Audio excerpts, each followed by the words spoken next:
আসসালামু আলাইকুম। দেখতে দেখতে ঘুরতে ঘুরতে চলে এলো কোরবানির ঈদ। আর ঈদের খুশি ঈদের হাসি সবার মনে প্রাণে বয়ে যায়। ঈদ উপলক্ষে আমরা চলে এলাম আজকে ঢাকার অত্যন্ত প্রাচীন অত্যন্ত ঐতিহ্যবাহী একটি জনপ্রিয় হাট হযরতপুর হাটে। এখানে বিশাল বড় হাট, এখানে গরু ছাগল সহ অনেক কিছু কোরবানির জন্য উঠেছে। আমরা সেই কোরবানির হাটে আজকে এসেছি। নাম দেখি আসে যায়, নামের মাঝে পাবে না কম মানুষের পরিচয়। তবে এই নাম নিয়ে কিন্তু বারবারই কারাগারি চলছে, হর হামেশা তামাশা। কেউ আবার নামে বড় হতে চায়, কেউ আবার কামে বড় হতে চায়। যদিও আমাদের দেশে হবে সেই ছেলে কবে কথায় নয় কাজে বড় হবে, তবে আমরা কাজে নয় কথায় বেশি বিশ্বাস করি, যার কারণে আমাদের দেশের এই অবস্থা। তবে কালাপাহাড় নাম শুনেছি, নবাব নাম শুনেছি, রাজাবাবু নাম শুনেছি। এইখানে কিন্তু আমরা আজকে চলে এসেছি কালাবাবুর কাছে। না আমি নয়, ইনিও নয়, কালাবাবু হচ্ছে ইনি। বিশাল প্রকৃতির বিশাল সাইজের যে গরু, যেটার নাম হচ্ছে কালাবাবু। কালাবাবুর মালিক কিন্তু পাশে দাঁড়িয়ে আছে। ভাই আপনার নামটা? শহর আলী। ঠিক আছে, ওনার নাম হচ্ছে শহর আলী, ওনার শহরে আছে কালাবাবু। তো শহর আলী ভাই, এই গরুটার দাম কত রেখেছে? 4 থেকে 4.5 লাখ। এটা হচ্ছে আপনার দাম। এরপরে ক্রেতার সাথে দর কষাকষি করে যতটুকু পারে যতটুকু। এটা আপনি কতদিন লালন পালন করেছেন? 6 থেকে 7 মাস উনি সন্তানের মতো লালন পালন করেছেন এবং ভালোবেসে নাম দিয়েছে কালাবাবু। এবং কালাবাবু কিন্তু ঠিকই কালা এবং ফুলগুলো আছে সাদা। তবে কালাবাবুর সাইজ মাশাআল্লাহ, এটা একটা আনুমানিক আইডিয়া।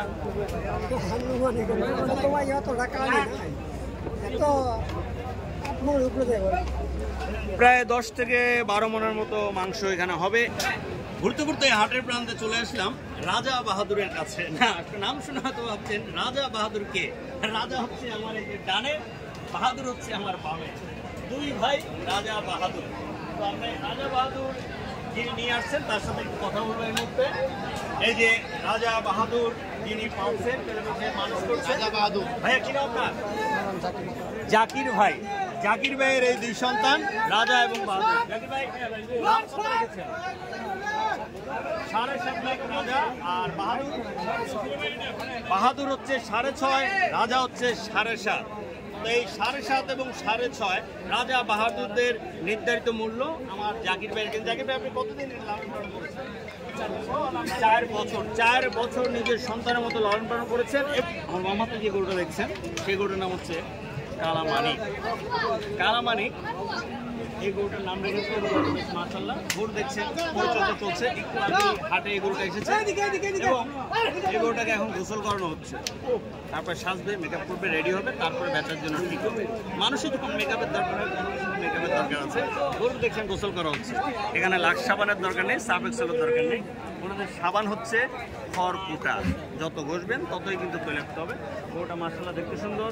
নাম হচ্ছে কালামানিক। দেখ, ছবির কালামানিক নয়, গরুর নামই কালামানিক। তো যাই হোক, হাটে আসলে কালামানিকের সাথে অবশ্যই দেখা করবেন, ভালো থাকবেন এবং হাটে ঘুরে ফিরে পছন্দের গরু কিনবেন। আমার এই ডানে বামে অসংখ্য গরু আছে। যারা কোরবানি হাটে আসছেন, ঘোরাফেরা করছেন, প্রচণ্ড গরমে দেখেন ঘাম বেয়ে বেয়ে টকটক করে পড়ছে। কেউ বা ঠান্ডা পানি নিয়ে, আবার কেউ বা আবার খাবার নিয়ে দৌড়াদৌড়ি করতেছে। তারপরে কিন্তু গরু কেনা থেমে নেই। ক্রেতা দাম চাচ্ছে কমে, বিক্রেতা দাম চাচ্ছে বাড়াতে। এই ক্রেতা বিক্রেতার দর কষাকষি, দর টানাটানি নিয়ে বিভিন্নভাবে কথার মাধ্যমে যখন একটি সমঝোতায় পৌঁছায়, তখনও কিন্তু ক্রেতা গরু নিয়ে যায়, বিক্রেতা হাসি মুখে ক্রেতাকে দেয়। আর এই গরু নিয়ে যাওয়ার পরে কিন্তু মুসলমানরা সেই ঈদুল আজহায় কোরবান দিয়ে থাকে এবং এই কোরবান দেওয়ার পরে গরিব দুস্থ আত্মীয় স্বজনদের মাঝে কোরবানির মাংস বিলানো হয়। এটা এতক্ষণ দেখেছিলাম ধলাপাহাড়, কালাপাহাড়, কালামানিক, রাজা বাহাদুর, বীর বাহাদুর, বিভিন্ন নামের গরু। এখন আমরা চলে এসেছি মিডিয়াম সাইজের গরু। আর অনেকে স্বাদ বড়, স্বাদ কম। বাজেটের কারণে ফ্যামিলি চালাতে গিয়ে, পরিবার চালাতে গিয়ে দ্রব্যমূল্য ঊর্ধ্বগতিতে অনেকেই কিন্তু হিমশিম খেয়ে যায়, যাদের কারণে কোরবান দিয়েটা অনেক জন্য কষ্টকর হয়ে যায়। তারা ছোটো ফ্যামিলি আছেন যারা 2-3 জন মিলে কোরবান দিতে দেন, তারা কিন্তু এই ধরনের মিডিয়াম সাইজের ছোটো সাইজের কোরবানি নিতে পারেন। তো আমি একটু চাচার কাছে জানতে ছিলাম, চাচা এই গরুগুলোর দাম কত থেকে দাম তো বাবা 80, 85, 80, 85, 90, 110, 20। মানে আপনার সর্বনিম্ন হচ্ছে 80 থেকে, অর্থাৎ 80,000 থেকে আরম্ভ করে 80, 90, 1,20,000, 1,30,000 বিভিন্ন সাইজের বিভিন্ন রেটের গরু আছে, বিভিন্ন কালারের আছে। এখানে লাল আছে, ধূসর আছে, কালো আছে এবং 2-3 কালার মিক্স আছে, মিশ্র আছে। তো সবগুলো হচ্ছে ওনার লালন পালন করা, ওনার ঘরের গরু, এগুলো কোনো ফার্মের না এবং দীর্ঘদিন যাবৎ চাচা এই ব্যবসাতে যেতে। চাচা কি নাম আপনার? লোকমান। যার হচ্ছে সুন্দর মন, যিনি করে না কখনো অভিমান, তার নাম হচ্ছে লোকমান। লোকমান ভাইয়ের এই গরুগুলো অবশ্যই নেবেন এবং বাজারে আসলে লোকমান ভাইকে খুঁজে নেবেন। যে কাউকে বললে অবশ্যই দেখা দিবে। হাটের মাঝেই কিন্তু ঘর আছে লোকমান ভাইয়ের। এবং আমার মনে হয় যারা ওই বিলাসিতা পছন্দ করেন না, যারা সঠিকভাবে সঠিক নিয়মে কোরবান দিতে চান, মধ্যবিত্ত পরিবার যারা আছেন, তারা কিন্তু এই মিডিয়াম সাইজের গরুগুলো অবশ্যই কিন্তু আপনারা কিনতে পারবেন স্বাদ এবং আপনার স্বাদের ভিতরে। আপনারা গরুগুলো দেখেন, এতবার আহামরি ছোটও না আবার এত বেশি বড়ও না যে আপনার 4-5 লাখ টাকার বাজেট করতে হবে।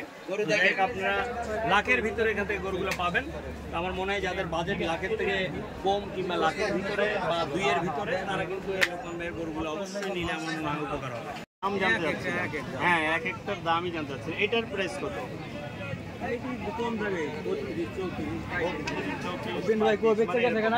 মানে আপনার এখানে 32 থেকে সর্বোচ্চ কত? 32 থেকে 45। অর্থাৎ এখানে তিনটা আছে 2 দাঁতের গরু কোরবান দেওয়া যাবে, আরগুলো হচ্ছে পালার জন্য। দেখ, আমার চাচা এই কোরবানি হাটে গরু এনেছেন, শুধু কোরবান দেওয়ার জন্য গরু আনেন নেই, উনি পালার জন্য। অর্থাৎ যারা গরু পালেন, লালন পালন করেন কিংবা গরু পালতে ভালো লাগে, তারা কিন্তু ওনার থেকে নিতে পারবেন। ওনার এখানে সর্বনিম্ন প্রাইস চেয়েছে 32 এবং 32 থেকে আছে 45। এর মধ্যে আপনারা কথাবার্তা বলে, ক্রেতা বিক্রেতা কথাবার্তা বলে, যার যেরকম স্বাদ এবং সাধ্য হয়, যে যতটুকু দিতে পারেন, যে যতটুকু নিতে পারেন।